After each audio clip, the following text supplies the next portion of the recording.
Hello, class. Good to see you again. It's been a while. Everybody, today's lesson is Ideal Homes, Part 7b. Let's learn. Let's get down to business. Everybody, look at the pictures. Yeah, what do you see? Oh, homes. Yeah, very good. Which one do you like? Tell me the truth. All right. As always, I have some questions for you. The first one, what is your dream home? Yeah, the home that you want to live in, right? Next one, what's your favorite thing about your home right now? Next one, what home improvements would you like to make to your home? Would you rather live in a house or an apartment? Do you agree that home is where the heart is?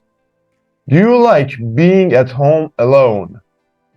Are you a stay-at-home person or a going-out person? Would you like or do you like to own your own home? Oh, perfect. I would like to have my own home one day. Is there anything you hate about your home? Would you like to work at home? Oh, like my job. And would you like to design your own home? As always, you can add your own questions as well. You know what to do. Speak it up. Well done. Great discussions. Now, everybody, part 1, grammar. Second, conditional. First, work with a partner, you and your friend, all right?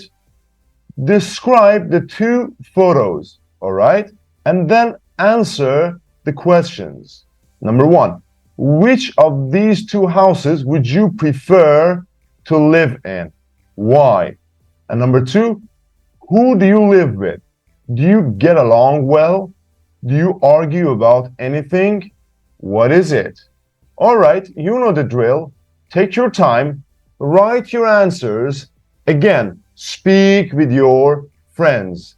Compare your answers. Share your ideas. This is your turn. Now, let's read some tweets, or we call it X right now, all right? Still living at home, all right? More and more young people in their 20s all over the world are living with their parents because it is too expensive for them to rent or buy a place of their own. Are you living at home? Are you happy with it? Post a comment at hashtag still living at home. All right, very good. I need you to take your time, read the article or the comments, obviously, and tell me how many of the people would like to leave home, get away from home and rent their own place, buy their own place. All right, this is your gig. I'll wait. A few minutes later. Now, let's read the comments one by one. Vivienne at Montreal, Canada. All right. If I had the money, I would move out immediately. All I want is somewhere that's my own, where I can do what I want, where I can have my own furniture and pictures, where no one can tell me what to do. If it were my place, I'd be happy to do the cleaning and things like that. I would take care of it. But right now, it's just a dream because I can't find a job. All right. This one wants to move out, definitely. Maro, Recife, Brazil. I'm not good with names, unfortunately. I'm perfectly happy living at home. If I lived on my own, I'd have to pay rent. Oh yeah, rent is a big problem. Do the housework and the cooking. Here, my mother does my laundry, she cleans my room, and of course she cooks. And her food is wonderful. I have a nice room, I have my computer where I can watch TV, etc. Why would I want to leave? Even if I could afford it, I wouldn't move out. Not until I get married. Oh, he's one happy boy. Very good. Andrea, Melbourne, Australia. It isn't that my parents aren't good to me, they are. If they weren't, I wouldn't live with them. But I just don't feel independent. I'm 29, but I sometimes worry that if I come back late after a night out, I'll find them still awake, waiting up for me. It's never happened, but it still makes me want to move out. Okay, this one wants to move out. Let's go to the last comment. Carlos, San Antonio, Texas. Oh, Texas. All my exes live in Texas, if you know what I mean. City boy! City boy! All right. I'd love to move out. I get along well with my parents, but I think I'd get along with them even better if I didn't live at home. My mother drives me crazy. It isn't her fault, but she does, and I'd like to really have a dog, but my mother is allergic to them. All right, so this one wants to move out as well.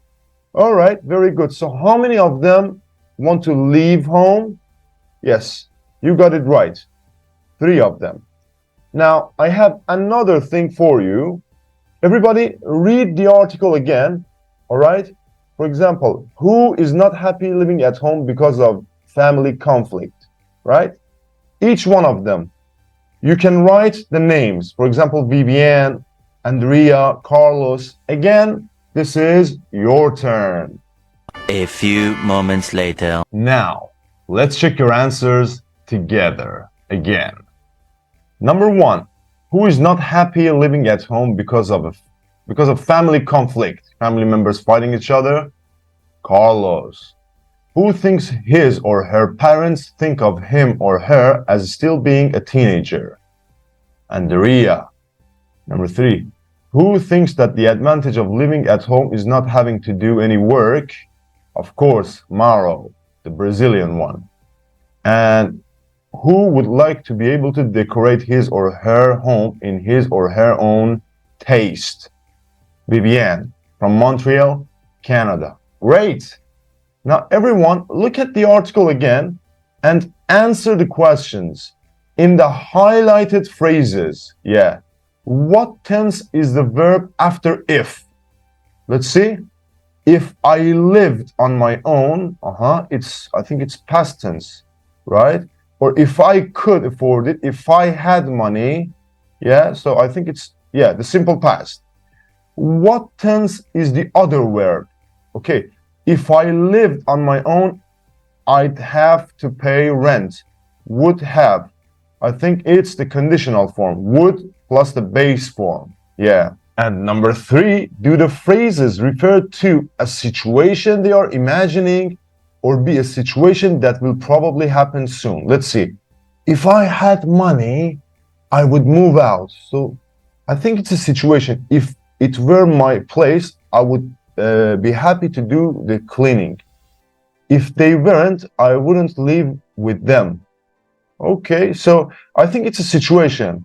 Yeah, a situation that they are imagining. Well done. You did great. But let me explain the real thing. Follow me. My friends, listen. 4.17. 1. If I had a job, I'd get my own apartment. If David spoke good English, he could get a job in that new hotel. I would get along better with my parents if I didn't live with them. I wouldn't do that job unless they paid me a really good salary. 2. If your sister were here, she'd know what to do. If it was warmer, we could take a swim. 3. If I were you, I'd buy a new computer. Okay, very good. This is what we call the second conditional.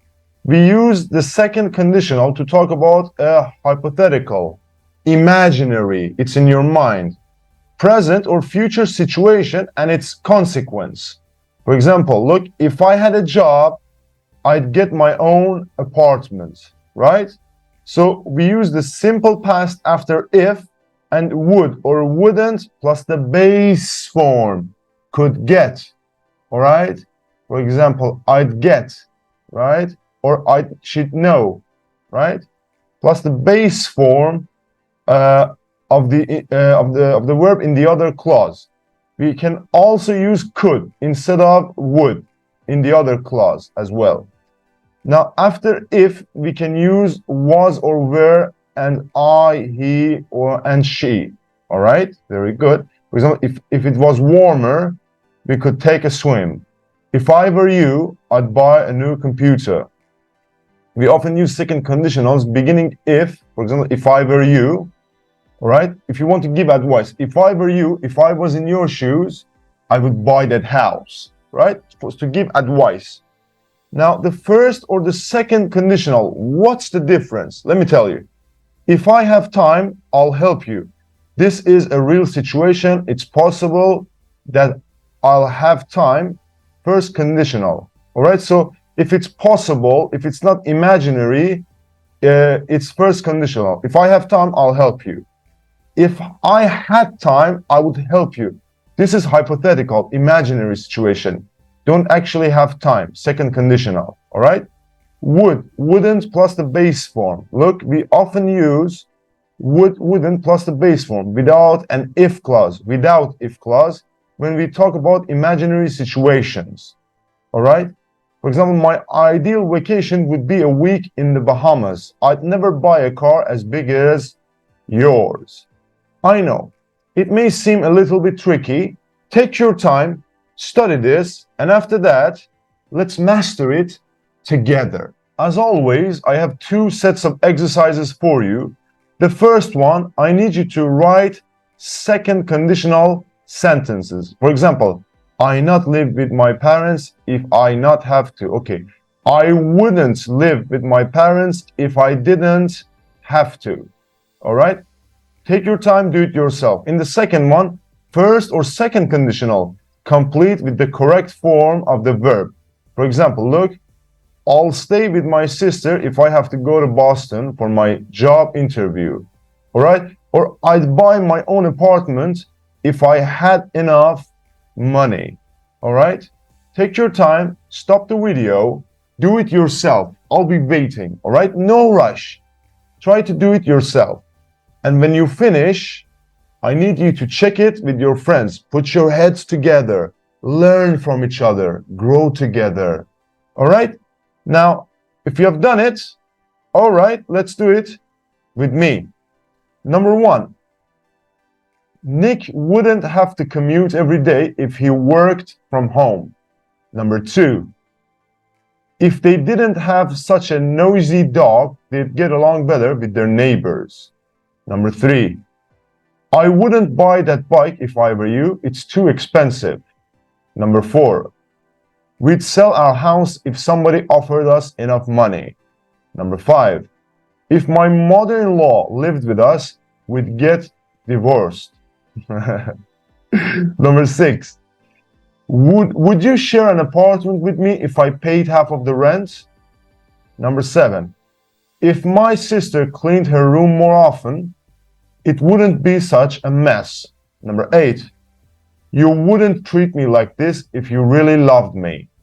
Number nine, if we painted the kitchen white, it would look bigger. Number 10, would you think about camping if you couldn't afford to stay in a hotel? Very good. Now, the next one, my kid would get up earlier if they didn't go to bed so late. It's second conditional, imaginary, hypothetical. Number two, where will you live if you go to college? All right, first conditional. Number three, if you make dinner, I'll do the dishes. First conditional.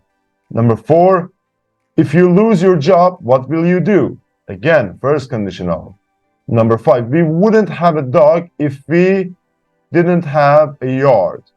Right, so it's an imaginary situation, second conditional. How will you get to work if you sell your car? Again, first. Number seven, if we sit in the shade, we won't get sunburned. First conditional. If you could change one thing in your life, what would it be? Second conditional. If you could change. Imaginary situation again. Number 9, he won't be able to pay next month's rent if he doesn't find a job soon. First conditional. And number 10, if she had a job, she wouldn't stay up late every night. That's the second conditional, imaginary situation. Well done. You did great. That's a very good start. You just have to practice every day, little by little. I've got your back. Part 2, pronunciation and speaking. Sentence stress. Everybody, just listen and repeat. Copy the rhythm. Let's do it. 4.18. 1. If I lived on my own, I'd have to pay rent. 2. Would you leave home if you got a job? 3. Even if I could afford it, I wouldn't move out. 4. If it were my apartment, I'd be happy to do the cleaning. 5. I'd get along better with my parents if I didn't live at home. All right, very good. Now let's move to the speaking part. Speaking. Everyone, choose 3 of the sentence beginnings below and complete them in a way that is true for you. Yes. For example, if I had more time, I'd learn German language. Or if I could live anywhere in my town or city, I'd live in Nişantaşı, right? All right, in Istanbul. All right, so write these sentences in a way that is true for you. Now, after that, I need you to first compare your sentences and speak with your friends. Like this. If I could live anywhere in my city, I'd live downtown. Why downtown? Well, because you know the drill. Speak all the way to part 3. Vocabulary. Houses. Everybody, look at the pictures. Yeah, parts of the house. Living room, kitchen, bedroom. I need you to take your time and write the items in every room. For example, in living room, we have a sofa. In kitchen, we have a washing machine. In bedroom, lamp. Write as many items as possible. And after that, compare with your friends. This is your turn. Nice. Where people live. Complete the preposition column with in or on. Take your time. Do it yourself. Very good. Now, I need you to listen and check. Let's learn together. 4.19. Houses. Where people live. 1. I live in the country, surrounded by fields. 2. I live on the outskirts of Boston, about 5 miles from the center of the city. 3. I live in a village. 4. I live in Del Mar, a small town on the West Coast. 5. I live on the second floor of a large apartment building. 6. I live in Littleton, a suburb of Denver, about 11 miles from the center of the city. Well done. Very good. Just one small thing, suburbs or outskirts.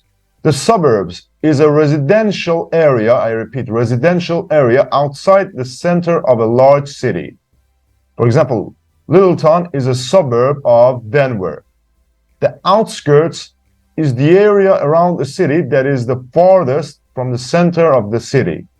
They live on the outskirts of Vancouver, right? Very good. We're not done.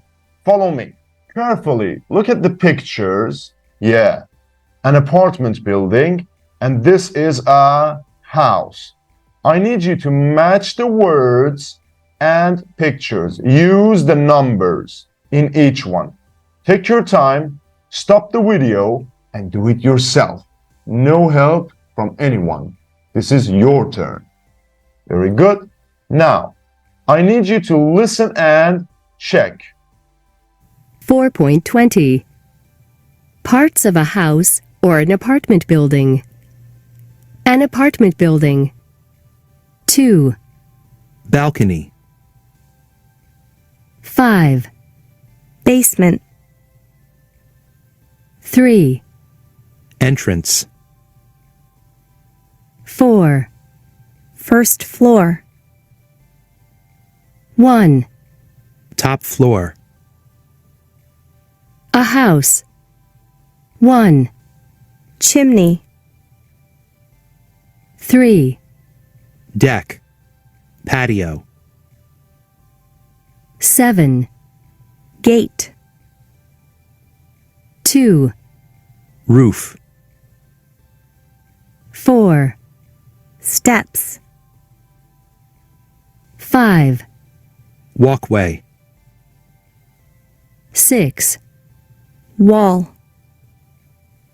Awesome. Just brilliant. Now, describing a house or an apartment. First of all, everybody look at these two pictures. Match them with the descriptions. They are easy. Do it really fast. All right? Now, I need you to listen and check. And one more thing. Focus on how the highlighted phrases are pronounced. Let's go. 4.21 Describing a house or an apartment. 2, I live in a cabin in the woods. It's old and made of logs. The rooms have very low ceilings. There's a fireplace in the living room, and it's very cozy in the winter.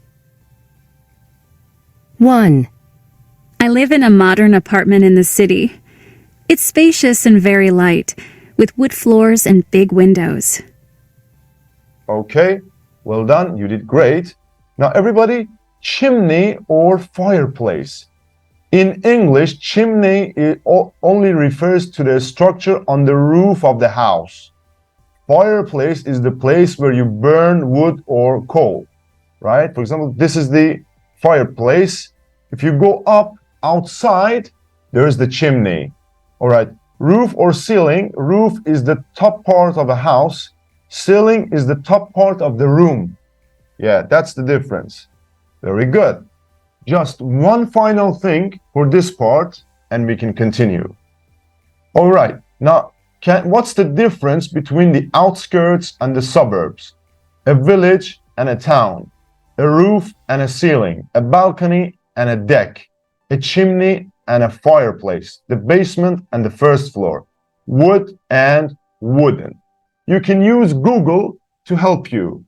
Take your time. 6.5 hours later. These are the answers. As I told you before, the outskirts, the area around a town or city that is the farthest from the downtown.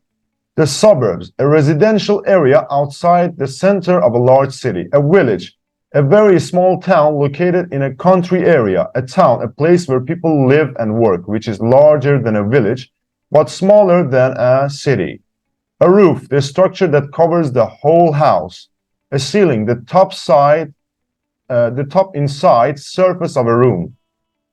A balcony, a platform that is built on the upstairs outside wall of a building with a wall or rail around it. A deck, a wooden floor that is built outside the back of the house where you can sit and relax. We also call it the patio, if I'm not mistaken. A chimney, a structure through which smoke is carried up away from a fire, etc., and through the roof of a building. A fireplace, an open space for a fire in the wall of a room. The first floor, the floor of a building that is at the same level as the ground outside. The ground floor in British English, and the ground floor, the first floor, and the first floor is one level above the ground level. All right. Wood, the hard metal that is the trunk and branches of a tree are made of. This material, when it is used to build or make things with or as fuel. Wooden, made of wood. All right, I apologize my reading. I'm in a rush because I want to continue to the next part. Let's go. At last, part 4, reading. All right, do you know where Tchaikovsky was from and what he did? Look at the photos of Tchaikovsky's house. Which do you think shows the place where he composed, the place where he wrote letters, and his favorite place? You can use Google to help you. All right, so who was Tchaikovsky? All right, Tchaikovsky was from Russia and he was a composer of classical music. And of course, A, his writing desk or bedroom, which is photograph 3, the place where he wrote letters, I think the living room and the study, photo 2, and his favorite place, I would say, would be the yard. But this is just the start. Follow me. Tchaikovsky's house. In 1885, Tchaikovsky wrote to a friend, "These days I dream of settling in a village not far from Moscow, where I can feel at home." All right, so I need you to read this and actually tell me what is the connection between these things and Tchaikovsky's house. For example, Maidanovo, the Pathetic Symphony, all right? Alexei, Lilies of the Valley, Droshenko, the International Tchaikovsky Competition. All right, you know the drill. Read it and write your answers. After that, we'll listen and check. Tomorrow. Now listen and check your answers. 4.22.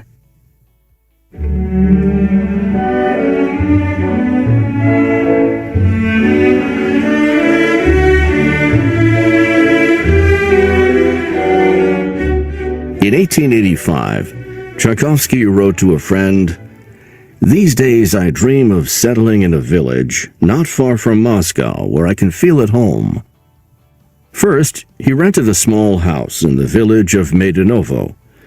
But Maidanovo was too full of tourists in the summer, and Tchaikovsky had too many visitors, when what he wanted was peace and quiet. Eventually, he found the perfect house in the small town of Klin. It was 52 miles northwest of Moscow, and he lived there until his death on November 6, 1893. It is the place where he wrote his last major work, Symphony No. 6, or the Pathétique as it's sometimes called.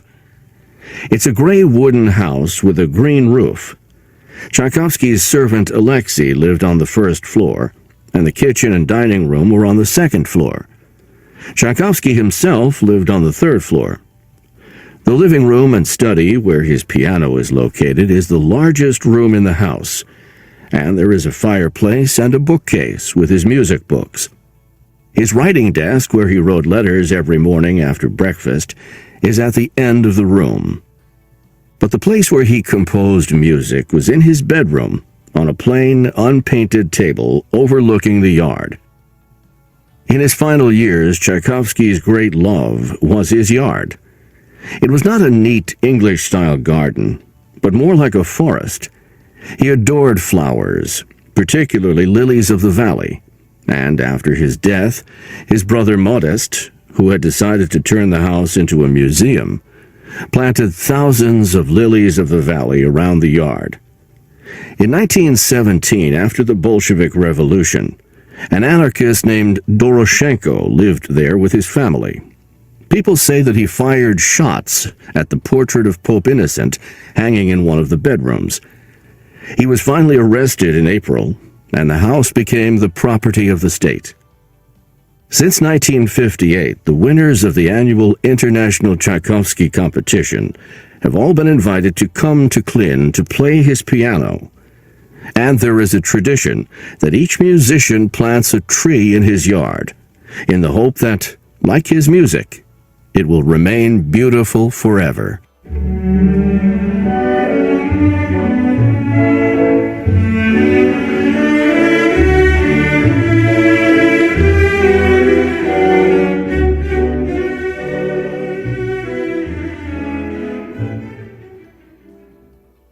All right, awesome. All right, check your answers with your friends. Very good.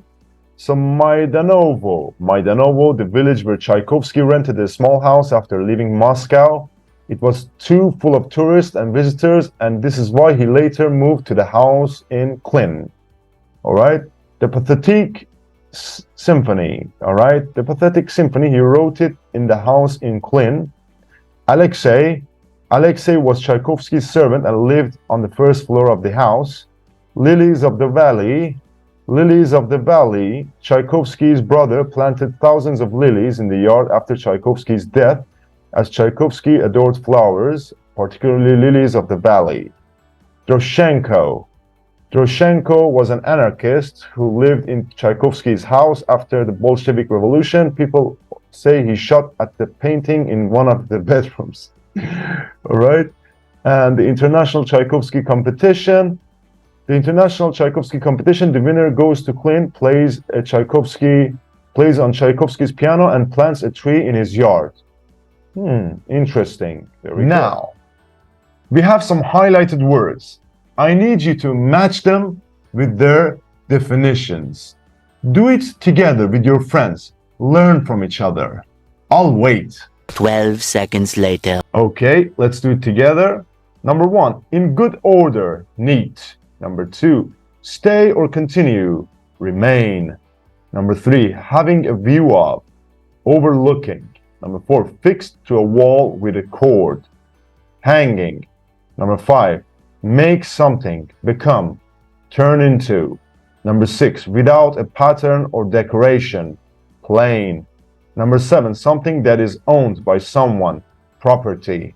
Number 8, a piece of furniture with shelves to keep books in, bookcase. All right?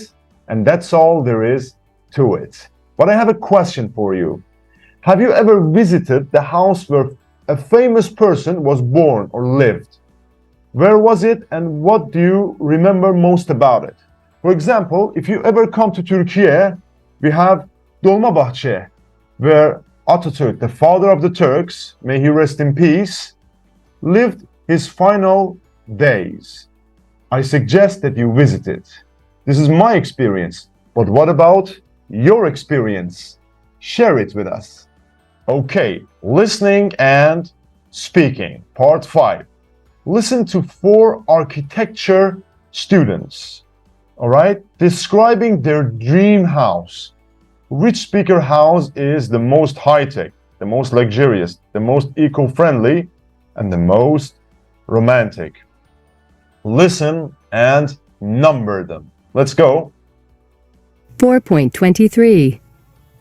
1, My dream house would be in one of our national parks like Yellowstone or Redwood. It would be totally green. I'd have solar panels and wind turbines, and I'd collect rainwater. The house would be made of wood and would be heated by wood fires. I would try to live off the land as much as possible, and I'd plant vegetables and fruit, and maybe have chickens. It would all be organic, with no pesticides or anything like that. 2, My dream house would be in Paris.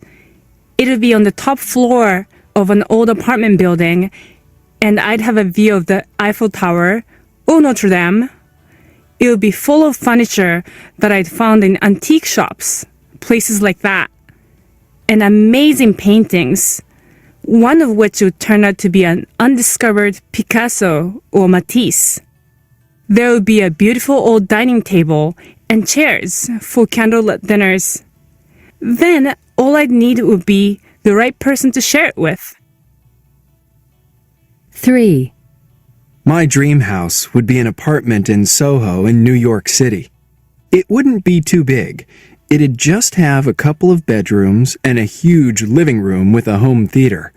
It would be very modern and incredibly practical, with things like automatic temperature control, a kitchen with all the latest gadgets, and if possible, a stove that would produce amazing meals on its own.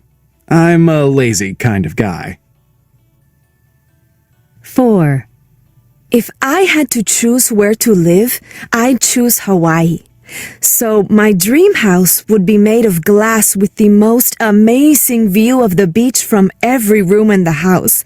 And it would have indoor and outdoor pools and maybe a tennis court. I'm really into sports. It would also have a big indoor aquarium. There's something so peaceful about looking at fish and fabulous bathrooms, of course. Awesome. All right. Check your answers with your friends. These are the answers. Now, I need you to listen again and take notes, all right? About the features of every house, the special features, of course. For example, eco-friendly. They gave some details. I need you to write the details and about location as well. All right, you know the drill. Let's do it. 4.23. 1. My dream house would be in one of our national parks like Yellowstone or Redwood. It would be totally green. I'd have solar panels and wind turbines, and I'd collect rainwater. The house would be made of wood and would be heated by wood fires. I would try to live off the land as much as possible, and I'd plant vegetables and fruit, and maybe have chickens. It would all be organic, with no pesticides or anything like that. 2. My dream house would be in Paris. It would be on the top floor of an old apartment building, and I'd have a view of the Eiffel Tower or Notre Dame. It would be full of furniture that I'd found in antique shops, places like that, and amazing paintings, one of which would turn out to be an undiscovered Picasso or Matisse. There would be a beautiful old dining table and chairs for candlelit dinners. Then all I'd need would be the right person to share it with. 3. My dream house would be an apartment in Soho in New York City. It wouldn't be too big. It'd just have a couple of bedrooms and a huge living room with a home theater.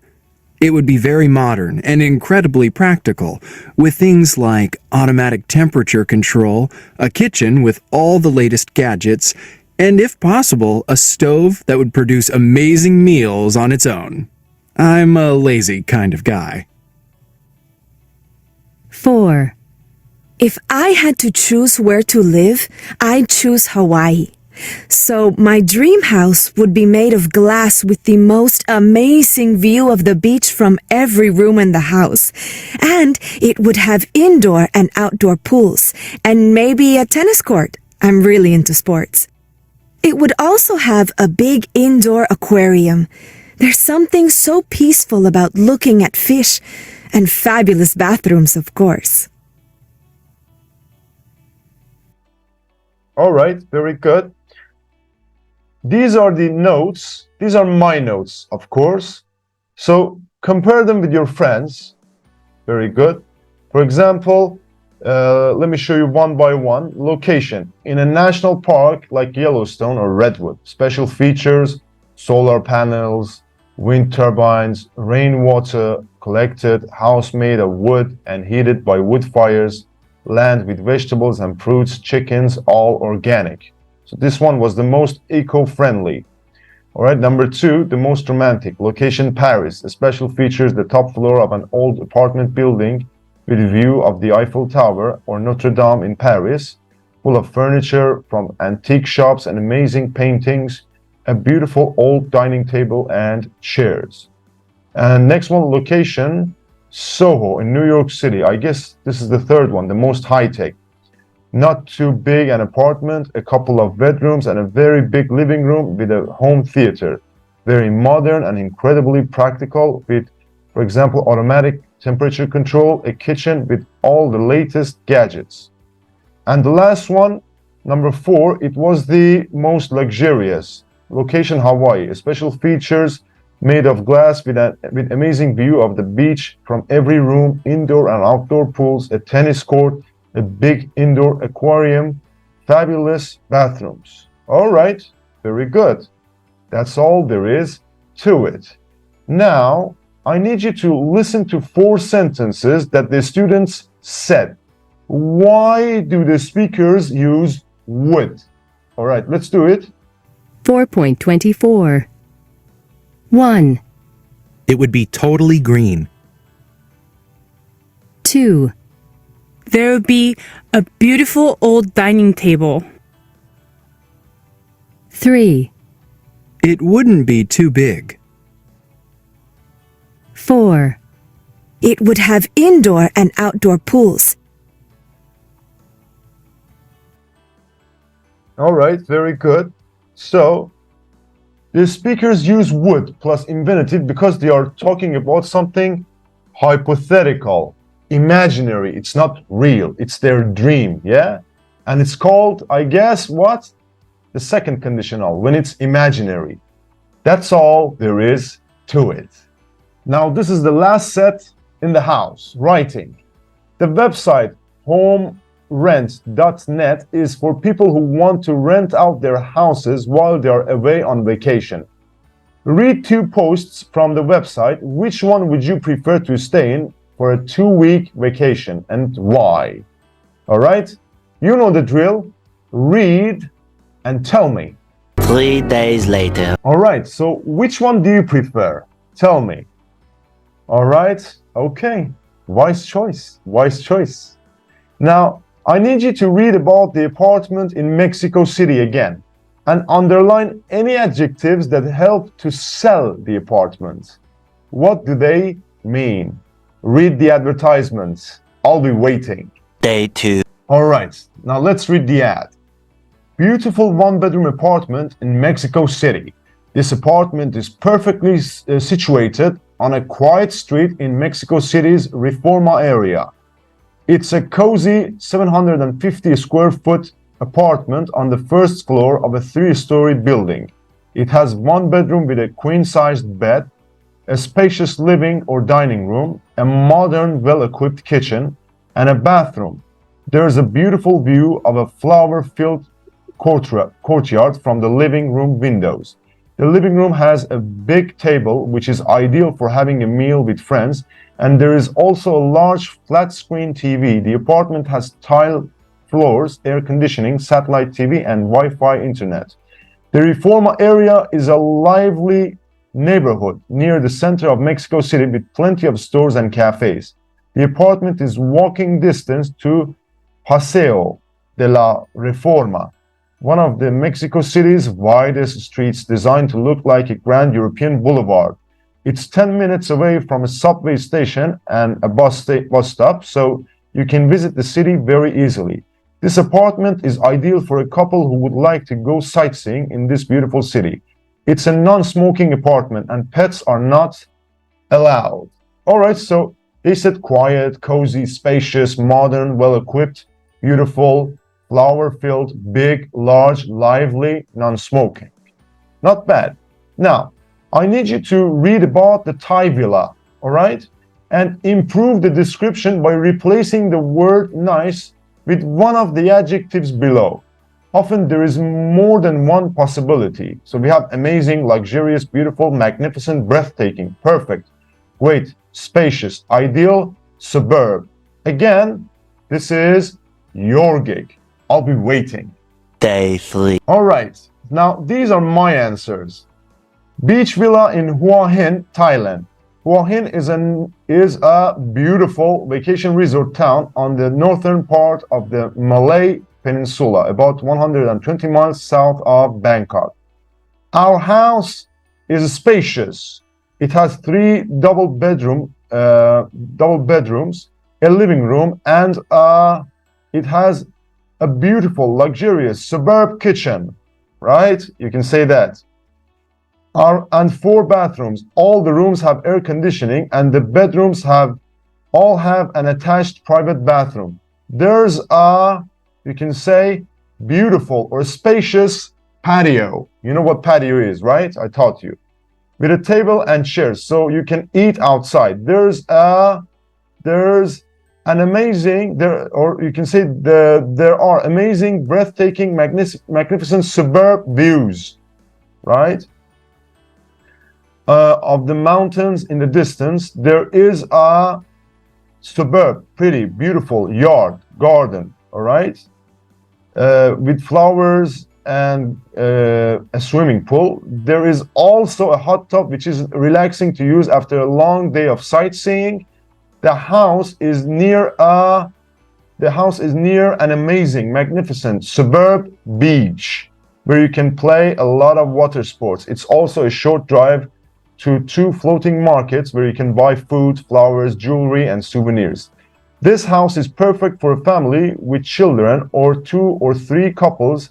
The house is not suitable for pets. Okay, very good. Well done. Now, I need you to write a description of your house, or you can write an advertisement. Okay? Paragraph 1, a brief introduction. What kind of house or apartment is it? Where is it exactly? Paragraph 2, describe the house, apartment. What rooms does it have? Does it have any special characteristics? Paragraph 3, describe the neighborhood. How far is it from places of interest, public transportation, etc. Paragraph 4, say who the house or apartment is suitable for, and are there any restrictions? For example, no smoking, no pets. All right, very good. And you can check it for mistakes like grammar, vocabulary, punctuation, and spelling. One more thing, you can use this type of description. For example, it is perfectly situated in, it is a walking distance from, it is a 15-minute walk from, or it's a short drive from, or the neighborhood is safe, friendly, etc. It's a beautiful area. Use your creativity and imaginations. Now, my friends, you know how to write and add. And that's the lesson for today. Everyone, thank you for watching. Make sure to like and subscribe if you find it valuable. I'll be seeing you very soon. For now, my friends, bye-bye.